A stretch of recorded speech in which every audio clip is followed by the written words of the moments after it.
అత్యుత్తమ ప్లేస్మెంట్స్ తో ఎంఎన్సీ కంపెనీలలో ఉద్యోగమే లక్ష్యమా? ఇంజనీరింగ్ చదవాలనే మీ పిల్లల కలని కేజీ రెడ్డి కాలేజ్ తో నిజం చేసుకోండి.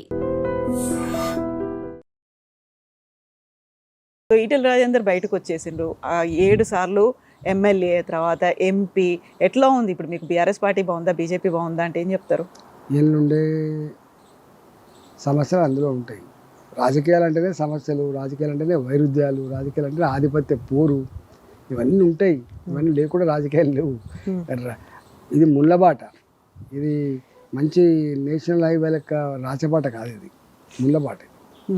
రాజకీయాల్లో ఇప్పుడే కాదు, ఇలా ఉన్నంత కాలం, రాజకీయాల్లో ఉన్నంత వరకు ముళ్ళబాట అని చెప్పి అనుకోవాలి తప్ప ఇది పూలబాట అని మాత్రం అనుకోవడానికి వీల్లేదు. సో అందరికీ చెప్తారా ఈటెల రాజేందర్ స్వయంగా ఎక్స్పీరియన్స్ అయినరా? అందరికీ ఎట్లా ఉంటుంది. సో బీజేపీలో ఆ ముళ్ళబాటే ఉందా అంటే నేను అంటా రాజకీయాలే ముళ్ళబాట అంటున్నా. ఓకే, బీజేపీ అనగానే మనకు ఎక్కువ గ్రూపులు అనేవి కనిపిస్తున్నాయి. గతంలో కాంగ్రెస్లో కనిపించిన దానికంటే తెలంగాణ బీజేపీలో గ్రూపులు ఎక్కువ ఉన్నాయి అనేది. అన్నిట్లో ఉంటాయి, ఒకదాని ఎక్కువ, ఒకదాని తక్కువ, ఒకదాని కనబడితే ఒకదాని కనబడవు అంతే. మీరు ఒక మాట అన్నారు, గతంలో బీజేపీలో గ్రూపులు అనేవి ఎక్కువ ఉన్నాయి, అసలు మనకున్న శక్తే తక్కువ, ఇన్ని గ్రూపుల వల్ల మనకు బువ్వ పెట్టదు, ఏం చేయదు అని. ఈ స్టిల్ దానికే ఉంటారా? సందర్భం వచ్చిన ఉపన్యాసాలు చెప్తూ ఉంటాం కదా, కార్యకర్తలు ఉత్సాహపరచడానికి, కార్యకర్తలు ఛార్జ్ చేయడానికి, కార్యకర్తలలో రియాలిటీ ఎట్లుండాలి లీడర్ అని చెప్పడానికి ఇవన్నీ చెప్తాం కదా. ఇప్పుడు ఈరోజు సాయంత్రం ఆరూరి రమేష్ మళ్ళీ బీఆర్ఎస్ నుంచి బీజేపీలోకి వచ్చారు, బీజేపీ నుంచి మళ్ళీ ఇమ్మీడియట్గా ఘర్వాపసి లాగా వెళ్ళిపోయి బీఆర్ఎస్లో జాయిన్ అయిపోతున్నారు. సో కొత్తగా వచ్చిన వాళ్ళని అక్కున చేసుకునే తత్వం బీజేపీలో లేదు. గతంలో కాకుల్లాగా, గద్దల్లాగా వాళ్ళని పొడుస్తున్నారు అనే మాట మీరు అన్నారు. అదే దానివల్ల వెళ్ళిపోయారా ఆరూరి? జనరల్గా ఏంటంటే రాజకీయ నాయకుడు రాజకీయ భవిష్యత్తును కోరుకుంటాడు. ఆయనకు ఆ పార్టీకి పోతే మళ్ళీ ఇంకా రాజకీయ భవిష్యత్తు గొప్పగా ఉంటుందని చెప్పి భావించి ఉండొచ్చు, పోయి ఉంటాడు.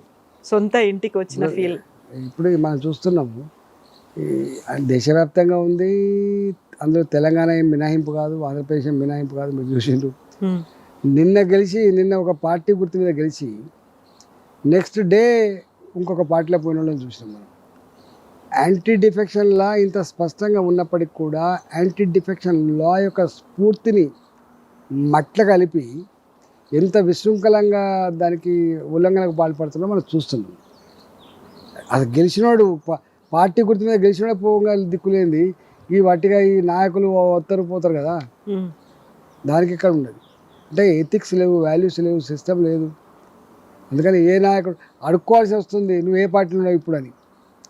ఇంతకుముందు బీజేపీ రామరెడ్డి, కాంగ్రెస్ పార్టీ రామరెడ్డి, ఇట్లా పేర్లు ఉండేవి. అసలు ఒక మాట చెప్పాలంటే ఒకనాడు ఒక ఇంటి మీద కాకి ఇంకో ఇంటి మీద వాడడానికి వీల్లేదు. పొలిటికల్ అంత రైవల్రీస్ అంత అది ఉండేది. తర్వాత ఒక మనిషి పార్టీ ఎంటర్ అంటే సచ్చిదాకా అదే పార్టీలో ఉండే కల్చర్ ఉండేది.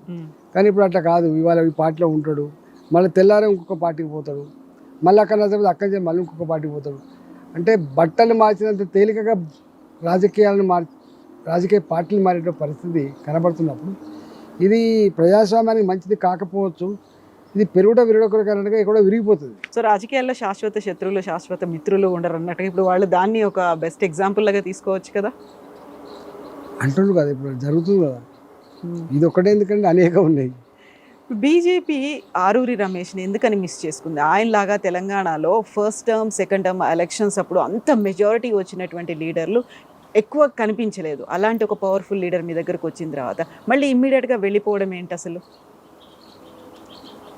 జనరల్గా మా పార్టీలో వ్యక్తుల ప్రాముఖ్యత కంటే కూడా పార్టీ ప్రాముఖ్యతకు ఎక్కువ విలువిస్తారు.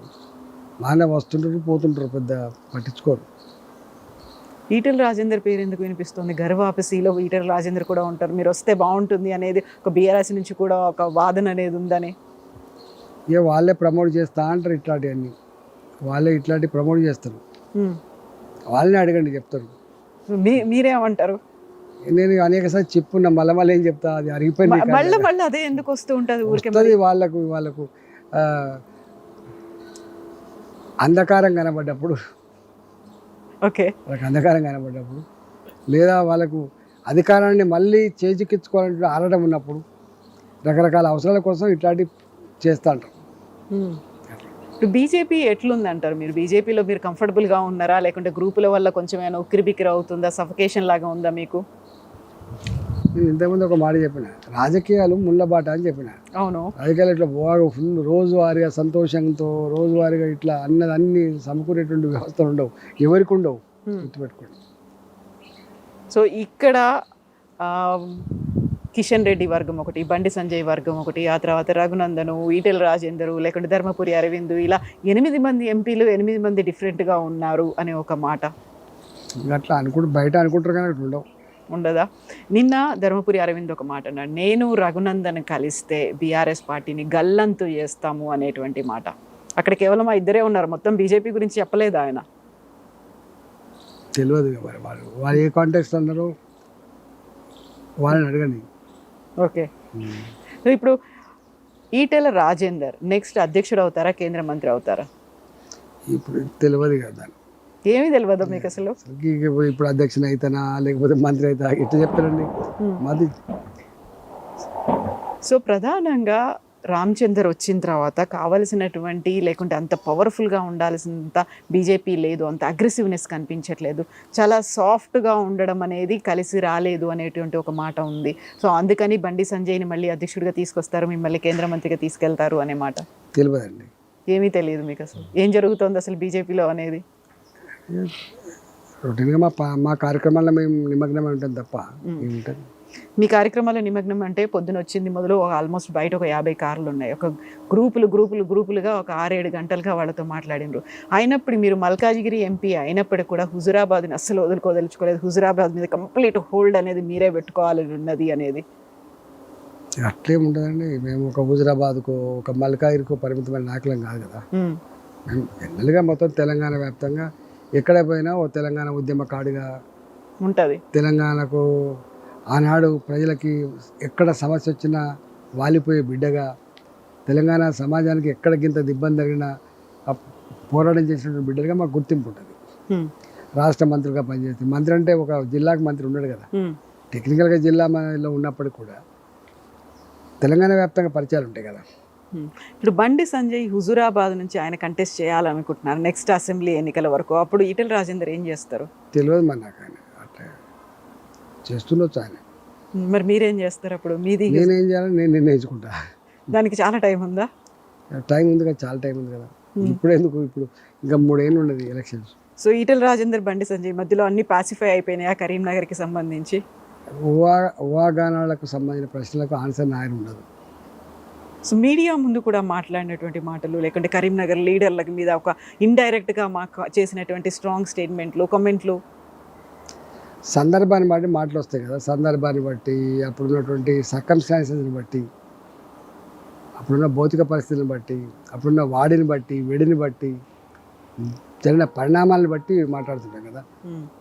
ఆనాడు మాట్లాడి మళ్ళీ ఇలా మాట్లాడేది రేపు మాట్లాడకపోవచ్చు కదా, సందర్భాన్ని బట్టి ఉంటుంది. సో అంతా కలిసికట్టుగానే ముందుకు కలిసి వెళ్తారా? తప్పకుండా అనుకుంటున్నాం. అంటే అనుకుంటున్నారు, అది కేవలం ఈటెల రాజేందర్ అనుకుంటున్నాడా? అందరి దగ్గర నుంచి కూడా అదే మాట ఉందా? అందరూ అనుకోవాలి కదా, లీడర్ అంటూ కూడా మొట్టమొదటి ఉండాల్సిన క్యారెక్టరే కలిసిమెలిసి పనిచేయాలనే క్యారెక్టర్ ఉండాలి. దానికోసం ఏం చేయాలంటారు? ఈ మధ్య కాలంలోనే విన్నది, ప్రధానమంత్రి నరేంద్ర మోదీ తెలంగాణ ఎంపీలతో మాట్లాడారు, ఆ తర్వాత ఛత్తీస్గఢ్ మిగతా రాష్ట్రాల ఎంపీలతో మాట్లాడినప్పుడు ఇక్కడ మనం అనుకున్నంతగా చెయ్యట్లేదు, ఓవైసీని చూసి నేర్చుకోండి, సోషల్ మీడియా కావచ్చు మిగతాది ఏదైనా కానీ అంతగా అగ్రెసివ్గా వెళ్ళట్లేదు అనేటువంటి ఒక మాట మాట్లాడరా? నో కామెంటా? చూడాల్సింది, నేర్చుకోవాల్సింది, ఫాలో అవ్వాల్సింది ఏం లేదా? సందర్భం అయితే చెప్తాం. ఇప్పుడు రాలేదు అసలు, ఇంకా టైం ఉందా దానికి? ఎంత టైం ఉండింది, ఎప్పటి వరకు ఉండొచ్చు చెప్తాం. సో ఇప్పుడు లోకల్ బాడీ ఎలక్షన్స్ అనేవి ఉన్నాయి, ఇప్పుడు మళ్ళీ ఫోకస్ పెట్టాల్సినటువంటి అవసరం ఉంది. ఏం చెయ్యాలంటారు? తెలంగాణ బీజేపీ ఎలాంటి పిలుపునివ్వాలంటారు? కేవలం కేంద్రం దగ్గర నుంచి వచ్చి ఇక్కడ పరిశీలకులుగా వచ్చి, లేకుంటే ఇన్ఛార్జీలు వాళ్ళు చేయాలా, ఇక్కడ ఉన్నటువంటి వాళ్ళు చేయాలా? అక్కడి నుంచి పాపం మార్గదర్శకాలు చెప్తారు, అనుభవాన్ని చెప్తారు, సపోర్ట్ చేస్తారు. చేయాల్సిందంతా లోకల్గానే కదా. మున్సిపాలిటీ ఉంది, ఆ మున్సిపాలిటీ ఉన్న నాయకత్వం ఫస్ట్ స్ట్రాంగ్ ఉండాలి, వాళ్ళు నడిపేటువంటి జిల్లా నాయకత్వం స్ట్రాంగ్ ఉండాలి. అంతే తప్ప ఎక్కడో ఢిల్లీలో ఉన్న వాళ్ళకు పాపం మున్సిపాలిటీ ఎన్నికల దగ్గరికి వచ్చి డైరెక్ట్గా ఎన్నికల ప్రచారం చేసే ఆస్కారం కానీ స్ట్రాటజీ చేసే ఆస్కారం అవసరం లేదు. లోకల్ ఉంటారు, చేసుకుంటారు. ఓకే. సో దానికోసం టైం చాలా తక్కువ ఉంది, 15 రోజులు కూడా లేదు. మీరు చెప్పినట్టుగా ఒక కలెక్టివ్గా ఉండాలి, కార్యకర్తలను కలుపుకుపోవాలి, ప్రతి ఒక్కరిని ఇన్వాల్వ్ చేయాలి. ఈ టైం సరిపోతుందంటారా? ఇది స్థానిక సంస్థల ఎన్నికలు కదా, చిన్నవి కదా. మున్సిపాలిటీ అంటే జస్ట్ 1000 ఓట్లు 5000 ఓట్ల కంటే ఎక్కువ లేవు నాకు తెలిసి. అయినప్పటికీ కూడా చాలా ప్రెస్టీజియస్గా భావిస్తున్నాను కదా. ఎందుకో అంటే గెలుపు అనేది తప్పకుండా ప్రెస్టీజ్ తీసుకుంటుంది ప్రతి పొలిటికల్ పార్టీ. ఇవన్నీ బేస్ కదా. అవును. రేపు మళ్ళీ ప్రభుత్వాన్ని ఏర్పాటు చేయాలంటే సర్పంచ్లకు గెలవాలని కోరుకుంటాం, ఎంపీటీసీలు గెలవాలని కోరుకుంటారు, మున్సిపాలిటీలా క్యాప్చర్ చేసుకోవాలని కోరుకుంటాడు. ఇవన్నీతో పాటు అవి ఉంటేనే అది తప్ప కేవలం అక్కడ మాత్రమే అధికారం ఉండి మిగతా అన్ని లేకపోతే కూడా సమగ్రమైన అభివృద్ధి కానీ కోఆర్డినేషన్ కానీ ఉండే ఆస్కారం ఉండదు. సో ఇప్పుడు ఈటెల రాజేందర్ అభిమానులతో కొంతమందితో మాట్లాడినప్పుడు వాళ్ళు అన్న మాట ఏంటంటే, ఒక రేవంత్ రెడ్డి ఒక బండి సంజయ్ కలుస్తున్నారు ఈటెల రాజేందర్ని దెబ్బతీయడానికి అనే ఒక మాట. మా అన్నకి దక్కాల్సినంత ఒక పేరో గౌరవమో లేకుంటే మనం ఇప్పటిదాకా చూసినటువంటి అవన్నీ మిస్ అయిపోతున్నాయి, కొంచెం తగ్గినట్టుగా కనిపిస్తున్నాడు మా అన్న అనే మాట. ఇక బయట వాళ్ళు పాపం మీ అభిమానులు వాళ్ళు ఏ కోణంలో చూస్తున్నారో పాపం, వాళ్ళ అసెస్మెంట్ ఏందో వాళ్ళకి నాకేమైనా తెలుస్తుంది. ఓకే, వాళ్ళ అభిప్రాయాన్ని ఎట్లా చెప్పగలుగుతారు?